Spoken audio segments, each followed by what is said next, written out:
Welcome to episode 2 of Inspiring Psychologists, Breaking the Mould of Private Practice. I'm your host, Wendy Kendall, a psychologist and private practice coach. Today's episode is all about courageously forging your unique path in private practice. In this episode, we had the pleasure of speaking with 3 amazing clinical psychologists, Dr Romy Sherlock, Dr Natalie Bodart, and Dr Tina Mistry. They each shared their inspiring stories of leaving their public sector roles to create private practices that defy the norm and focus on more than one-to-one services. We discussed how their individual passions, values and stories drove them to break free from convention and create practices that truly reflect their identities. We also explored the challenges of breaking the mould in psychology, from the fear of stigma to the courage it takes to lead our practices in innovative ways. By challenging norms, we enable our profession to evolve and adapt, ultimately providing better care for our clients. Finally, we delved into our guests' hopes for the future of their practices as they continue to grow, develop, inspire, and have a lasting impact. So if you're ready to learn from these groundbreaking psychologists and consider what might be holding you back from offering services that challenge systems or norms, this episode is for you. After listening to this episode, we invite you to join the conversation in our Inspiring Psychology Practices Facebook group, connect with us on LinkedIn, or visit our website at inspiringpsych.com. That's inspiringpsych.com. Let's break out of the box together and create a new narrative for private practice in psychology. Hello and welcome to episode 2 of the Inspiring Psychologists podcast, where we are talking with inspiring psychologists who are breaking the mold of private practice. And today we have a very exciting discussion with 3 psychologists that I've known for a few years now, who I know have been forging ahead and really breaking the mold of what traditional private practice models look like. And so we'll be joined shortly by Dr Tina Mistry, Dr Romy Sherlock, and also Dr Natalie Bodart. And the title of today's podcast is Breaking Free from the Box, Courageously Forging Your Unique Path in Private Practice. So welcome all of you to this discussion. I'm really looking forward to it. Hi, Romy. Hi, Natalie. Hi, Hello. Tina. Hello, hello. Hi, it's so great to see you all. Good morning You to too, you. Wendy. Thank you. Thanks for having us. Pleasure. So I guess first things first, which is really getting to know you a little bit as practitioners. And I just wondered if you might be happy to introduce yourselves and say a little bit about where you're at now in terms of your private practices. So I've got Romy right next to me on the screen. So I wonder if you might be happy to start, Romy. Yeah, sure. So I'm a clinical psychologist and I specialise in working with people with persistent or chronic pain. And I'm now co-director of a company called Retraining Pain, and we offer multidisciplinary pain rehab nationwide to people who have persistent pain problems. So that's sort of psychologically informed physiotherapy, occupational therapy, and obviously psychology input too for people with long-term pain. Yeah, and I think I remember when you and I first met, it might have been 2018 or even early 2019. And if I remember rightly, you were running a traditional private practice with, did you have some colleagues involved in that as well? Yeah, just one other psychologist, and doing NHS work as well in pain. So it's mostly, mostly NHS, or maybe half and half. I can't remember at that point. Right. And of course, at that timing, in the green room earlier, we were just swapping notes about the fact that the pandemic was coming up at that point. So, and I think for all of you, that probably has kind of figured in how much courage you've had to kind of bring into your private practice. Thanks, Romy. And Natalie, how about you? What's your kind of background, and where are you up to now with your private practice? Yeah, sure. So I am a clinical psychologist. I'm a founder of the Bodart practice. So we help people to deal with the past, to live in the present, and to build the life they want through mind, body, and community. So what that really means is using psychological therapies alongside approaches like mindfulness, yoga, somatic work, nutritional therapy. And really this understanding that mental health is about more than mind alone. And so we're based in London. So it's very important to us that we're based in our local communities. That was a big part of our ethos, obviously challenging during the pandemic, and also online. So we see people much further afield as well. Right. Yeah, perfect. And can you remind me what you were up to when you and I first met? Because I think it was, again, around the 2018, 2019 mark. But I think you were already moving into the Bodart practice, but the seed was just budding, if you like. Yes. Yeah, I'm sure we'll talk more about it, actually. So yeah, I've been doing private practice for quite a long time. I think because my first job out of training was in a private at the Priory. So I think I had exposure to it at that time much sooner than psychologists normally would. And so I'd already started doing a bit of private work, and it had sort of been, trickling alongside some of my NHS jobs. I'd never really settled in one that I loved. And so I was learning more about what I felt a good service or practice would be. And also I was working in more corporate spaces. So I was working in places like Google, Morgan Stanley, working in their health centres. Now I remember. Facilitating webinars, which I also loved, actually. But also I had lots of ideas about how we could do a bit more than just being sort of squirreled away in these sort of little clinic spaces. So I think part of my journey, I think, when we met, Wendy, was taking the leap, which was about when am I gonna take this leap of just doing it fully, and that was part of where I was at in my own life journey as well, with having a young family and that sort of thing. So it's sort of figuring all of that out, but there's never a perfect time, and the time came just before the pandemic, as it turned out. But so that's sort of where I was at then.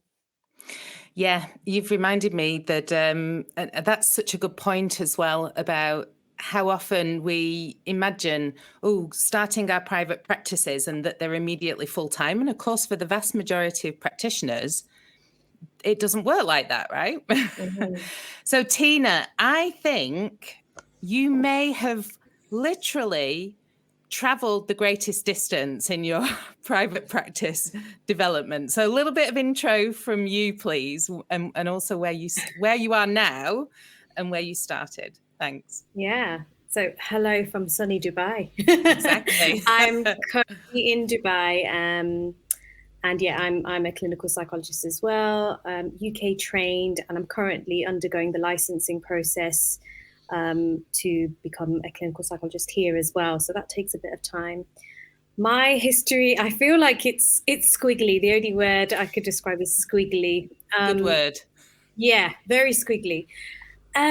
Gosh, so where do I start? So my passion was obviously to work in private practice. And when I met Wendy, I was doing that already, but I just couldn't figure out what my niche would be. Like, who is it that I really wanted to serve? And I had lots of conversations with you, Wendy, about, who is it that I really want to work with? And it felt like it had just organically grown from an interest where my specialism lay working with minority communities, and in particular the South Asian community in the UK.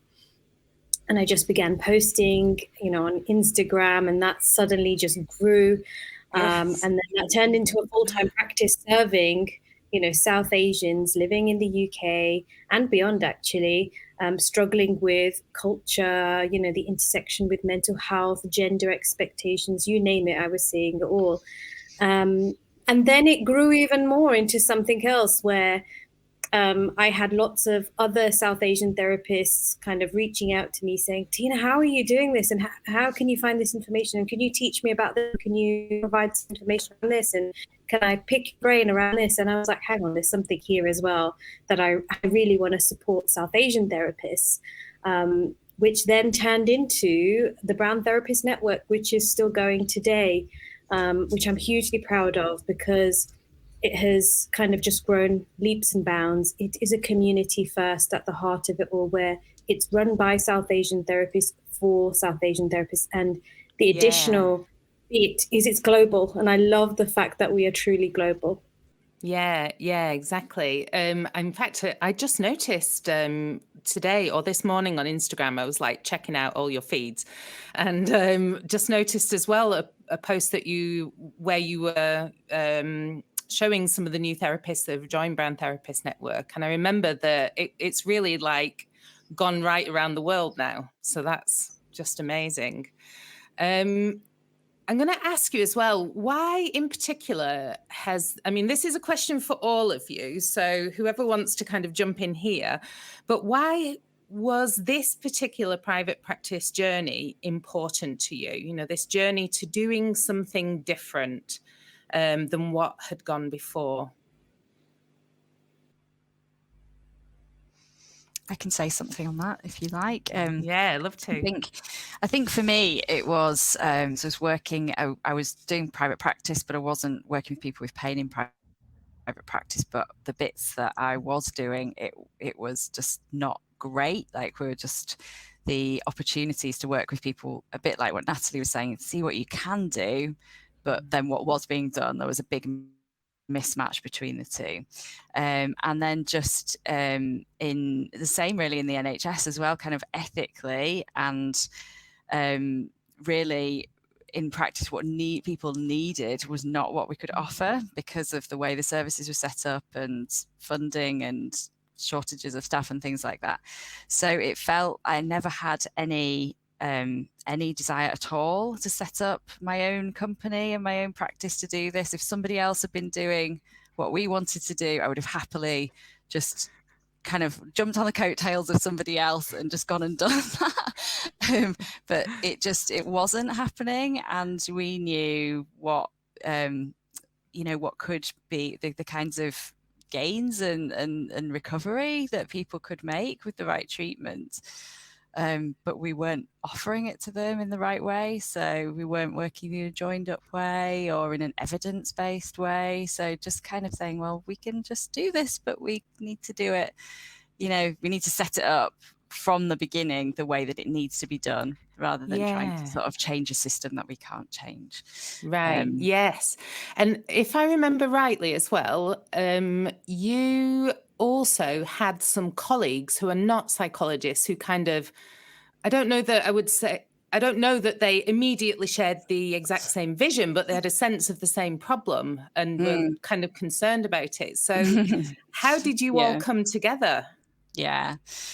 So it was a physiotherapist who Andy, who are now co-direct retraining pain with. So we had the same kind of shared frustration around what we could be doing, but obviously completely different professional backgrounds and experiences of working, kind of independently, private practice. What direction do we take a kind of new setup in?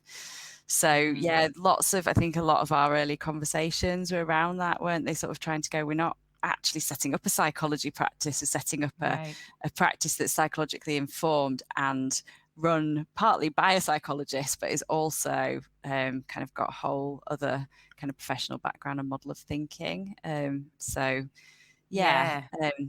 kind of took a bit of it took a long time, I think, to kind of have those conversations and figure out what the right way to do that was. And I remember a lot of conversations around it's almost like the leadership conversations that you had to have in order for everyone who was going to lead that practice to be, proverbially on the same page, or at least a similar page about which direction it was going to go. Yeah. And there was a big investment in those upfront conversations. Yeah. And I mean, I had left the NHS prior to the pandemic, and poor Andy, who was a physio, got immediately drafted into kind of frontline work in the pandemic. Right. So his opportunity to kind of leap was a bit different to mine. So he sort of fully joined in about a year later. Whilst trying to work around the edges of working the COVID wards and things through the pandemic. So it was a really weird and non-ideal start, but it kind of took us in a direction that ultimately has been good without us realising that would happen. Yeah. Tina, can I draw you in here? Because also I think what I took also from your introduction, and what I remember from some of our early conversations as well, was around the extent to which the direction you wanted to go in was also to do with frustrations about the system, and trying to, flex around it, but also just, quit fighting with it and do things a different way, in a way that worked for you. So can you kind of share with us some of those experiences that you had around, why this journey was so important to you? Yeah, I mean, I resonate massively with a lot of the things that Romy has said. And I think that with my journey, it was around not seeing spaces or services that were, kind of calling out to underrepresented communities, minority communities. And I think there was a big struggle around a lot of the, how do we get access? I kept, all the conversations I was having with lots of people who knew that I was a psychologist would always ask me the same questions. What do I need to do? Oh, we're not sure if it's for us, and this is traditional mental health services that they struggled to engage with. And, since the whole pandemic, since the whole Black Lives Matter conversation, all of this has been pretty much, forefront in my mind. And I think that, again, it comes from a place of frustration that actually there just isn't space. There aren't spaces, designed for people that look like me, might have the concerns that I have, that explore the issues that I might struggle with. Yeah. So I felt like that's where the need has to be. But the idea of the Brown Therapist Network was it's a collective space. And that's the piece that I really wanted to hold on to, is that we are lots of different voices coming together to almost look at the services that are currently existing and almost kind of figure out a way that works for us. Like, what can we offer that works for communities that might be underrepresented? Yeah. And, the way that I've seen the Brown Therapist Network grow and develop as well, and with that collective, like shared leadership, shared global leadership, I can really imagine a sense in, how that getting people together on a shared mission like that can also start to influence, hopefully, systems in other places, so that, collectively the voice is stronger to argue for some of these changes to the actual system. And, hopefully decision makers start to sit up and realize that practitioners are actually doing this a different way. And maybe there are some things to learn from the practitioners as well. Yeah. Natalie, so why was this particular journey? Thank you, Tina, by the way. Natalie, why was this journey particularly important to you? Yeah, I mean, I can really, again, resonate with both what Tina was saying and Romy, actually, in that sense of, I guess, services as they're set up can often be, because of lots of reasons, restricted, and I always felt sort of stigmatizing. And that's what I was saying earlier about sort of being squirreled away, like as a psychologist, having to do just that one-to-one work in like the end of the corridor, or kind of in very old mental health institutions, because Tina was talking about community. And I was thinking, actually, if we're going to break down the stigma around mental health, we need to just make it a much more normal, everyday thing that everybody is working on at any point of their wellness. So for me, it was about principles around client choice, so giving people more choice over the therapies they wanted, the length of the therapies that they wanted, in collaboration with us as psychologists, obviously. Having a very just down to earth, human to human practice. And actually some people comment that on our website, some of us in our team faces are in our socks. And it's quite funny how little things like that. I've not noticed that, but I'm going to have a look now. Well, I hadn't really thought about it either, but we are based in yoga studios because I really wanted us to be in spaces that felt soothing, welcoming, where there was community around.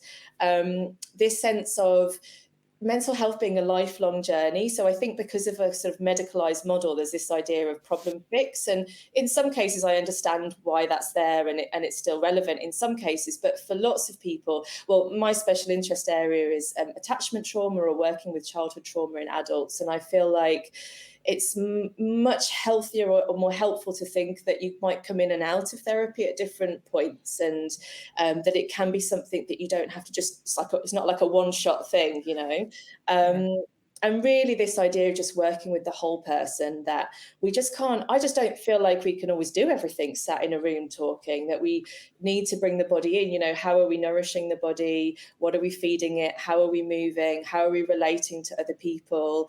And really, being part of our local communities. So in the spaces that we see people, but also contributing to local charities. We're going to be doing some workshops at festivals, just this idea that mental health can just be a journey that we take at any point in time, and just giving people lots more choice and a much more relaxed and welcoming environment in which to do that in. So, that was a really big driver for me.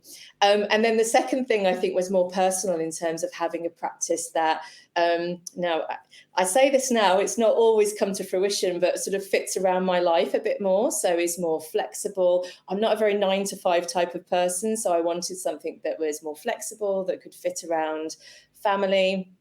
That doesn't always happen. I'm just going to put that out there. That's the ideal. That's the ideal. And also it's just a bit more sociable. So I always felt, I always sort of saw friends that were in careers where, the team was much more sociable and they'd do nice things together. And I thought, why can't we do that as psychologists, actually? Maybe it's a product of me being quite an extrovert myself. But I thought, well. But I think it's also inspired by your crossfitting. When I think about, this. Probably. Get people in there and all together, and we do these different things, but it all kind of fits together. Exactly. It reminds me of that spirit of kind of coming together in some of those shared spaces and so on. What I really love about what you've all said in this is, because, we talk about mental health stigma, and you think, well, is that stigma? To me, that we talk a lot about the stigma of mental health and how that can be held by people experiencing mental health challenges. And I think what we talk about less publicly, but that all of you have alluded to, is that as practitioners, we fear being stigmatized for having different ideas about how therapy or how mental health service provision should be offered. And I can't remember who it was said, I think it might have been you, Natalie, where you said, we're at the end of the corridor just doing our little secret thing. And I kind of relate to that. We do this sometimes when we're testing some of the ways in which we might want to offer services. There can be that sense that we're just going to test this a little bit under the radar. We're just going to, we're not going to go really visible and public with it because, maybe someone's going to come down on us with a ton of bricks or something if we step outside the lines.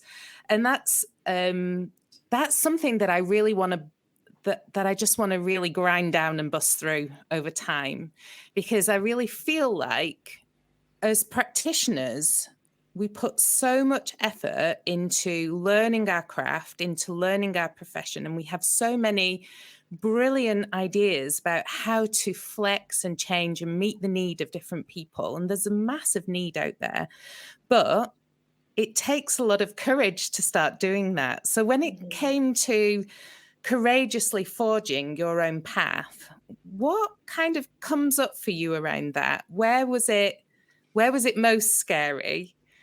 What helped? And what have you kind of learned about, growing your own courage as practitioners in private practice? Tina, I'm going to come to you. Yeah, going against the grain was probably the biggest thing that I definitely felt, because it was a bit like, who was I to target a specific community? Who was I to speak up for my community? That there was a lot of that came up for me, about who I should be serving and who I should be talking to, and that was really difficult, because as I trained, we were trained to serve all, as much as we can. But I felt like in some ways I wasn't really speaking to anyone in particular, and I didn't feel like I don't know, there was just something that just didn't feel right for me, because I always felt like there was a missing piece. And I had to remind myself, because this was, again, a lot of work on my part when I was doing this work, I guess, was, why did I come into this profession? And I had to go back to 15-year-old Tina and ask her, why are you so interested in psychology and mental health? And I still remember that moment when I just wanted to know what the words were in my culture and language of what this is. And still to this day, we don't have the words, we don't have the language. But what I'm passionate about doing is creating a space to have these conversations around, the ideas of decolonizing, the concept of being critical, the idea of forging your own identity, a bit like what we're doing now, but as individuals from minority communities, for example. And just bringing those conversations to the conscious, because I feel like that all of those complex, nuanced stuff was never at the forefront of people's minds, and all we were left with were labels, and we couldn't connect with those labels because we didn't know what they meant and how they related to us.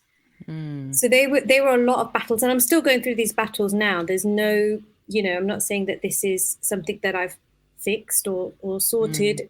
This is something that at Brown Therapist Network we have got in our forefront of the mind, of being very critical of the approaches we use, trying to decolonize. And again, that's really hard when you've been trained to kind of, work and see the world in a particular way. And just bring people's perspectives together and do it together and forge together and create together. And I think you realize that you can't do it alone. You have to have your people with you. You have to bring these voices along with you so that you can then be louder in your messaging. And so that speaks to me a little bit about the collective power of courage as well. So that sense that courage calls to courage. What really helped you to be the one to pop your head up? What do you think was the impetus with that? I think it was, I don't know, it's really weird. I'm going to sound really weird when I say this, but there was just something inside of me, and maybe there was something about my history, I almost think of like my grandparents and my great grandparents, and thinking about what would they want me to do? What would they, with my privilege that I have right now, what would they want?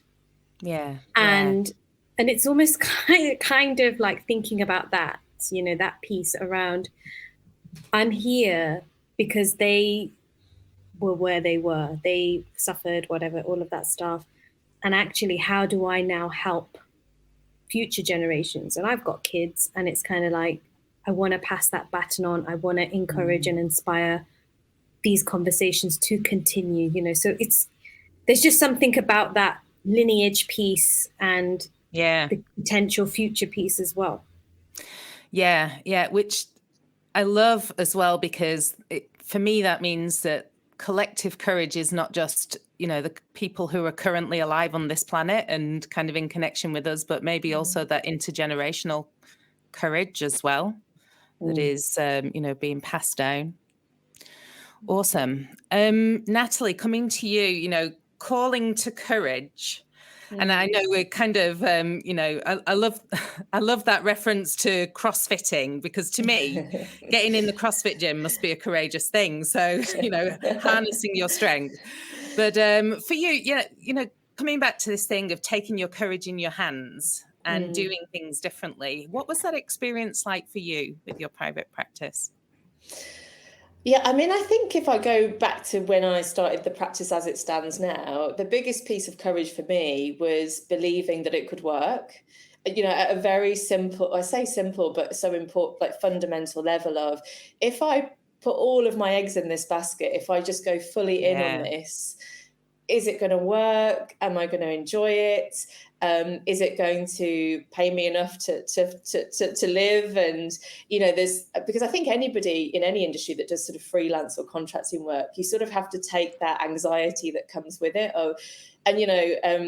Even when there's sort of the ups and downs, I can feel that, that still kind of bubbles up really. But so I think that for me was where it started. But then beyond that, I think there's something a bit tricky about this idea of, there's sort of narratives in psychology. And I think, Tina, you were touching on it, Tina, about how we're trained. And I think we're trained in a way that there's a lot of shoulds and should nots, and how we should practice and what we should be doing and what is the honourable or right thing to do. And I think, so we get caught up in a lot of that. But then when I was looking at a lot of the business, building a business narratives, they didn't really fit either, because there's a lot of this idea of your ideal client avatar and your niche, and for a long time, and Wendy, you and I spoke about this. Yeah, my personal bête noire, the client avatar. Oh. Yeah, so I was just really in the weeds with all of that, and I was like, why don't neither of these things really fit for me? And on reflection, I thought, well, I've sort of come out of training, and across the course of all my jobs that I'd had, I thought, well, the thing that always brought me a lot of joy and pleasure was actually the teams that I worked in. It didn't actually really matter who the client group were.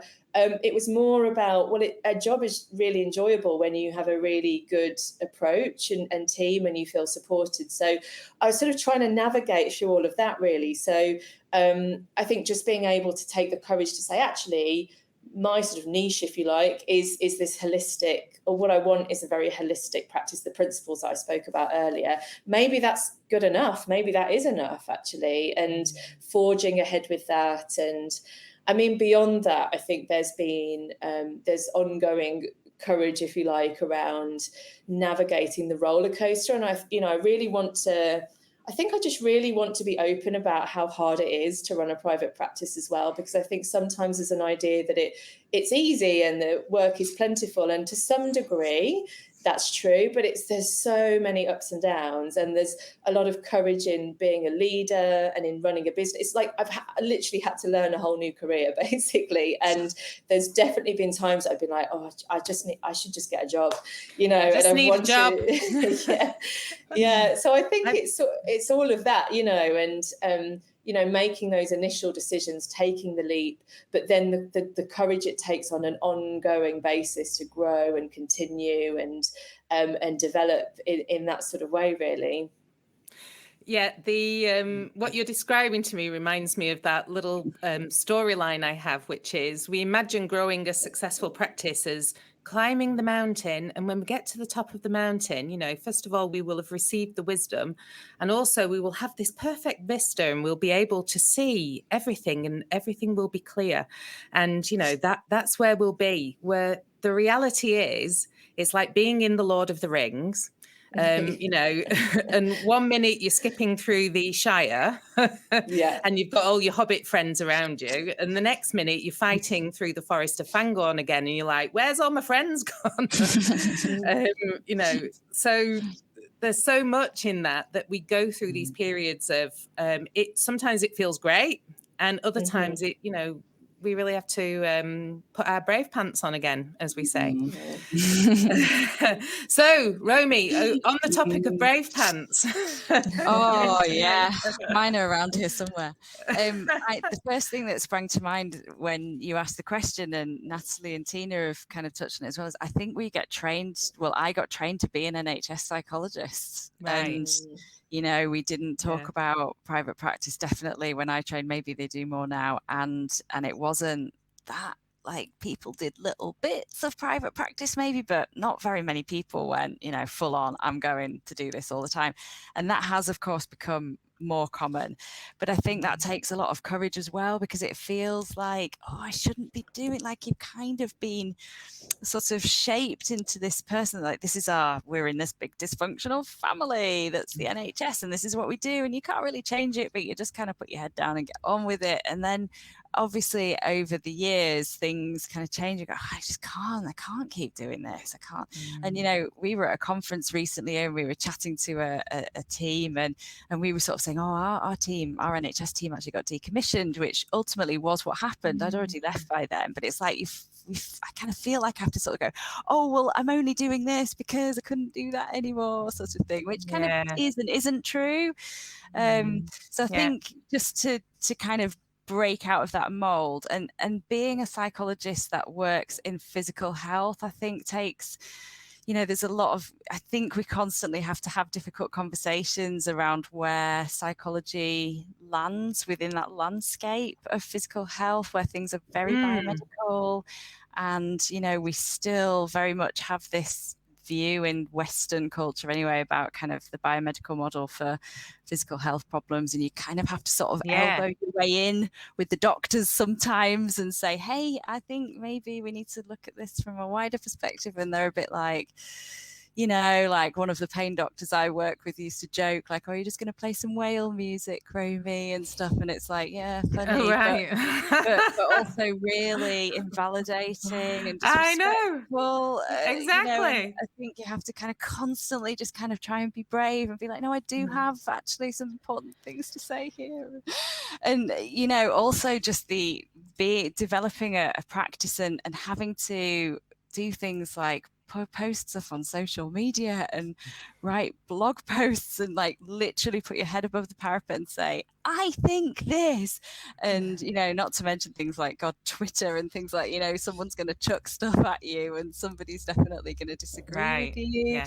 The orcs are everywhere. And just having to constantly, like, it's that sort of comfort, stretch, panic thing, isn't it? Of being like, oh, I'm totally drifting into panic, and you know, stretch is good, but sort of constantly coming back to that. Yeah, exactly. And I think one of the things that I've reflected on over the years that I've been working with psychologists in private practice is how much we need to use some of our own stuff on ourselves. You know, how do we design our private practice so that we're also strengthening ourselves? Because I always say private practice is one of the most emotionally demanding things that you can do. It's kind of confronting to go out there and to, as you said, you know, Romy, say, I have opinions on this. And, you know, keep stretching that and keep challenging perceptions, not only of, you know, the topic you're talking about, but our own perceptions of who we are as people, as leaders in businesses and so on. And Natalie, just picking up on your point that there's not yet, maybe I need to write one, but there's not yet a manual for how we build these kind of, you know, very different types of private practices. And in fact, one of the things that really strikes me, and the reason behind this podcast, is that, you know, it's not just me saying this is the way that I think these private practices should be built. I think there are so many practitioners, you know, you guys are examples of them, where you are forging your molds in a unique way. Like it's like a fingerprint. It's kind of individual. So when we think about where you are now and the future of private practice, what hopes do you hold for your practice, for yourself as a psychologist in this kind of uncertain but very flexible, fast-moving world, and also maybe for the future of private practice and for practitioners out there. Yeah. Any thoughts about how you'd like to see those things developing and kind of hopes for the future? Natalie, how about you? Yeah. I mean, I guess just kind of going back to what I said earlier, really, which was about it just being a little bit more transparent in some way, that it's not a secretive, thing that you shouldn't do, and then you have to kind of go on this massive learning curve, almost that. And again, I don't know what's happening in the courses these days, and whether there's been a shift and a change there, but I almost feel like it'd be good for people to have a bit more choice, really. But that choice, I think, can only come from more training, experience, knowledge of different ways of working, with different settings to work in, including private practice, so that it's not such a struggle to try and figure all of that out, and that so people can really make more of an informed decision about it, so that they really know what those different options are. So, I mean, I think that probably would be more of my, my hope. And yeah, just that sort of sense that people can feel a bit more confident and equipped. So there can be a real sense of de-skilling sometimes of, because actually training as a psychologist, you have like an incredible skill set. We've been training for however many years. And I think sometimes we don't give ourselves the credit of having all of that incredible knowledge, so much experience. We've been working in all these different settings, and almost really feeling like we can have that confidence to trust our instincts or trust what we want, and really perhaps go for that. And I feel like that's a practice that I have to practice a lot, in that holding hope that the practice will work and that I can make decisions and choices along that way, but also that I can bring the people in that I need to support me in those choppy waters. I don't have to be on my own with it, actually. That right. It's a journey that I can invite people into, and will change and fluctuate. But just knowing that you can make those choices as you go along, and hold the hope that that's going to work out in whatever way it does. I mean, there's a lot of uncertainty in it, but a few of my thoughts on that. Yeah. So Tina, I know that your move to Dubai was fairly recent. And so I'm curious about now how, given your kind of world and your context has shifted quite a lot, how has that influenced the hopes you have for the future about private practice, about Brown Therapist Network, and about, where you're at? Yeah. And it's interesting because, it's almost like I've got a chance to stop and think and assess what's happening out here in Dubai. And Dubai is an incredible place because there's lots of opportunity here. And what I've learned over the past 12 weeks I've been here, is that you either do and you follow and you work under somebody else's private practice, or you go out and create, your own private practice, which where I'm leaning to. So, so for me, this is really exciting because Dubai is actually, there's lots of gaps within the sector of psychology. There's so many things that I think that psychologists could provide and add value to. So for me, being the person that I am, I'm not a lone wolf. I am very much about who do I kind of see affinity with? Where am I seeing the gaps? Where could I put my skills to use?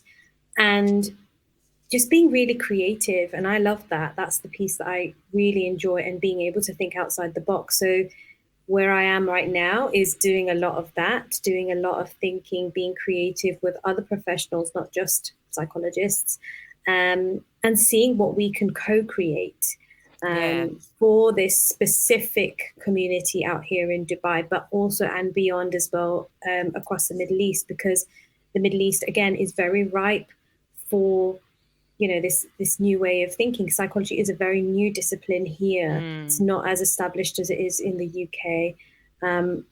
And yeah, I want to do more than just therapy. I want to kind of be in a really exciting space where I can inspire and continue to, support others in their journey. And that's what I'm hoping Brand Therapist Network will continue to do.